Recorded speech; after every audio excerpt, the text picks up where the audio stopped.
He ruled India for 49 years. His empire contained 150 million people, a quarter of the entire world. It was the largest empire in Indian history. He died at 88, still on campaign. And within 50 years of his death, everything he had built was gone. To understand how a state of that size collapses, we have to look at how it was held together in the first place. For a century before Aurangzeb took power, the Mughal Empire operated on a model established by his great-grandfather Akbar. It was an expansive system that actively integrated Hindu elites into the military and administration and abolished taxes on non-Muslims. By the time Aurangzeb's father, Shah Jahan, took the throne, that inclusive model had generated staggering wealth. The Mughal Empire poured resources into massive cultural patronage and architectural marvels. This tolerance was a pragmatic necessity. The Mughals were a Muslim minority dynasty, governing a massive, diverse Hindu-majority population. Inclusivity was the structural glue that kept the state solvent and the borders secure. That stability shattered in 1657. Shah Jahan fell gravely ill, triggering a desperate power vacuum. The succession battle pitted Shah Jahan's 4 sons against each other, quickly turning into an ideological clash. On one side was the eldest, Dara Shikoh, a scholar who translated Hindu texts and represented the cosmopolitan tradition of the court. On the other was his brother Aurangzeb, a highly disciplined military commander with a strictly orthodox view of Islam. When it came to open warfare, Aurangzeb outmaneuvered them all. He formed strategic alliances to divide his rivals' armies, overwhelming his brothers on the battlefield. Once he secured victory, those alliances evaporated. He threw his own ally into prison and placed his brother Dara Shikoh on public trial for apostasy before having him executed. Shah Jahan eventually recovered from his illness, but it did not matter. Aurangzeb imprisoned his father inside the Agra fort, leaving the old emperor to live out his final 8 years staring out at the monuments he had built. Aurangzeb had seized the throne through the most ruthless acts of familial betrayal. Yet he continued to claim the mantle of a humble servant of divine will.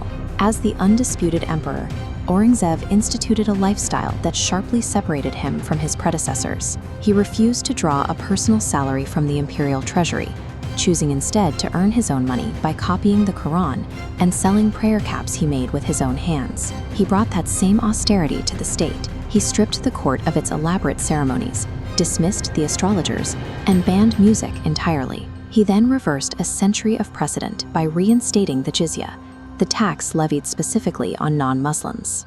In a series of highly controversial decrees, he also ordered the demolition of several prominent Hindu temples, including major sites in Varanasi and Mathura.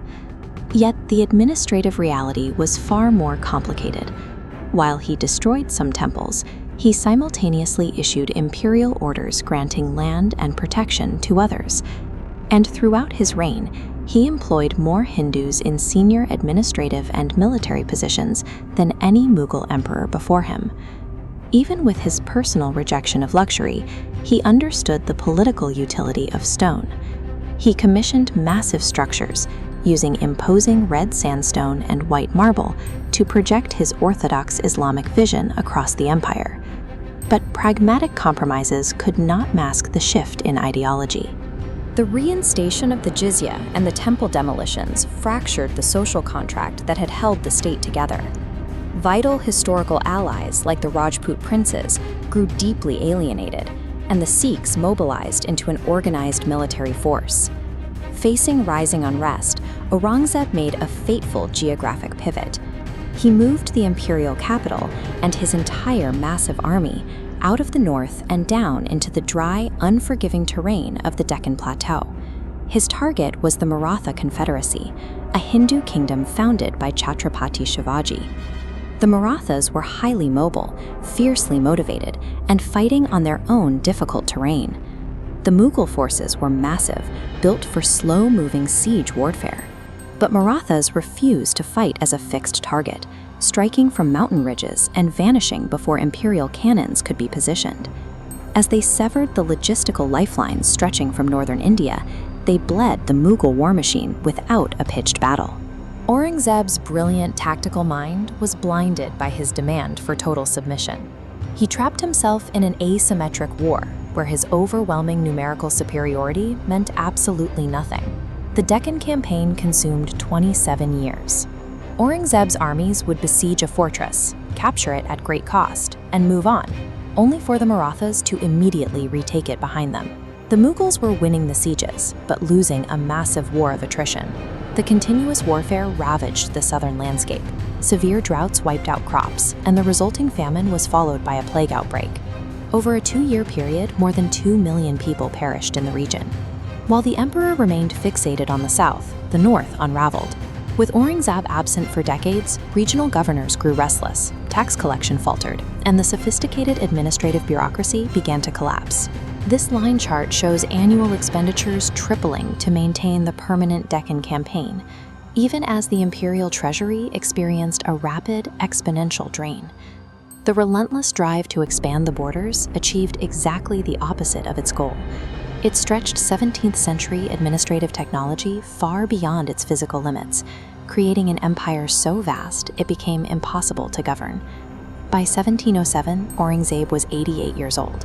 He had spent nearly his entire reign fighting, and he remained trapped in a military tent in the Deccan, fully aware that the end of his life was approaching.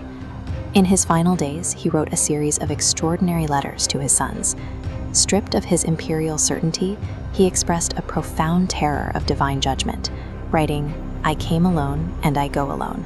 I have not done well by the country or its people."